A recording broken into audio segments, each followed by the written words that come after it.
बिस्मिल्लाहिर्रहमानिर्रहीम अस्सलाम वालेकुम। वेलकम टू ज़हरा चैनल पे। कैसे आप सब लोग जहाँ पर रहें खुश रहें हैप्पी रहें, अल्लाह पाक आपको ढेर सारी खुशियाँ दे। तो आज मैं बना रही हूँ बहुत ही मज़ेदार सा लजीज सा मिक्स सब्जियों से वेजिटेबल से तैयार किया हुआ रेड लोबिया का चाट। रेड लोबिया की चाट इतनी मज़े की होती है, यकीन जाने कि आप इसे बनाए और खाए बिना रह ही नहीं सकते।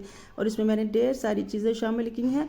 तो आज मैं आपको चलती हूँ अपनी रेसिपी की तरफ। बहुत ही खूबसूरत और टेस्ट वाली बनने जा रही है आज रेड लोबिया की चाट। तो आपने रेसिपी को फुल वॉच करना है, कुछ भी स्किप नहीं करना है। तो चलते हैं अपनी रेसिपी की तरफ।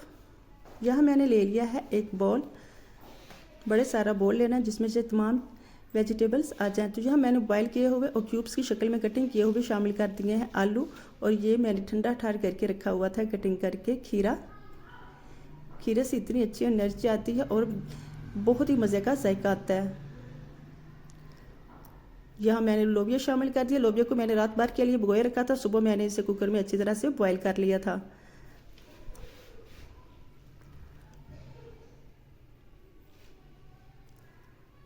यहाँ मैंने शामिल कर दिया इसमें सफ़ेद चने। सफ़ेद चने में इतना कोलेजन होता है कि आपको क्या ही बताऊँ, ये स्किन के लिए इतना अच्छा होता है। और लोबिया इससे तो स्लिम और स्मार्ट हो जाते हैं। अगर आप जो शादी और ईद में नज़र आना चाहते हैं स्लिम और स्मार्ट, तो इस मेरी रेसिपी को ज़रूर ट्राई कीजिएगा। ये सारी एनर्जी से भरपूर और आपको दिनों में स्मार्ट कर देगी। अगर आप डाइट पे हैं तो दोपहर को इस तरह की लास्ट भी चाट बना कर खाइएगा, इससे बहुत अच्छी एनर्जी आती है और आप दिनों में स्मार्ट हो जाएंगे। तो यहाँ मैंने शामिल कर दिए हैं कटिंग किए हुए अमरूद और पास्ता जो कि बॉयल करके रखा हुआ था। इसमें मैंने प्याज इसलिए शामिल नहीं किया कि फिर सारे दिन का रोज़ा रखा होता है और फिर उस प्याज की मुँह से अच्छी से स्मेल नहीं आती। तो यहाँ मैंने इसमें शामिल कर दिया ढेर सारे कटिंग किए हुए लेमन का जूस। इनका बहुत अच्छा से जायका आता है। यकीन जाने ये इतना सेहत के लिए अच्छा और सेहतमंद ये चाट है, आपको क्या ही बताऊँ। और अगर आप डाइट पे हैं तो इस रेसिपी को ज़रूर फॉलो कीजिएगा।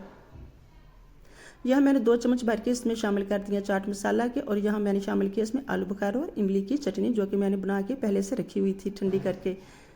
तो ढेर सारी इसमें मैं वो शामिल कर दूंगी।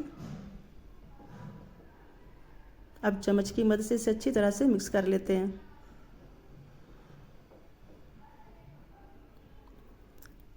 बहुत ही मज़ेदार सी और अच्छी सी खुशबू आ रही है।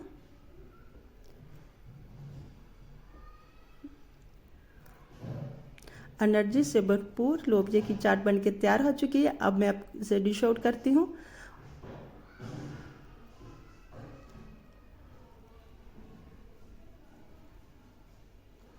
अगर आप ईद पे स्लिम और स्मार्ट नजर आना चाहते हैं तो फिर 10 दिन तक इस तरह की रेसिपी को ज़रूर फॉलो कीजिएगा और फ्राई चीज़ों से परहेज़ कीजिएगा। फिर आप नजर आएंगे ईद पे स्लिम और स्मार्ट और खूबसूरत से। तो यहाँ मैंने इसके ऊपर शामिल कर दिए कुछ सफ़ेद तिल और साथ में कटिंग की हुई खजूरें। इनसे जायका कुछ अच्छी तरह से इनहेल्स हो जाएगा और मज़े टेस्टफुल चाट हो जाएगी। तो लीजिए जी, बनके चना चाट तैयार हो चुकी है। सॉरी, लोबिया चाट बनके तैयार हो चुकी है। मुझे ज़रूर फीडबैक दीजिएगा कमेंट बॉक्स में। मुझे लास्ट में बताना कैसी लगी आपको मेरी आज की रेसिपी अच्छी लगी है तो लाइक कीजिएगा। चैनल पे नहीं है तो चैनल को सब्सक्राइब करने के साथ बेल आइकन को लास्ट में प्रेस किया करें ताकि हर आने वाली नई वीडियो का नोटिफिकेशन आपको मिलता रहे। तो मिलते हैं नेक्स्ट टाइम नेक्स्ट रेसिपी के साथ। तब तक के लिए मुझे दीजिएगा इजाज़त और अपना रखिएगा बहुत सारा ख्याल। अल्लाह हाफिज़।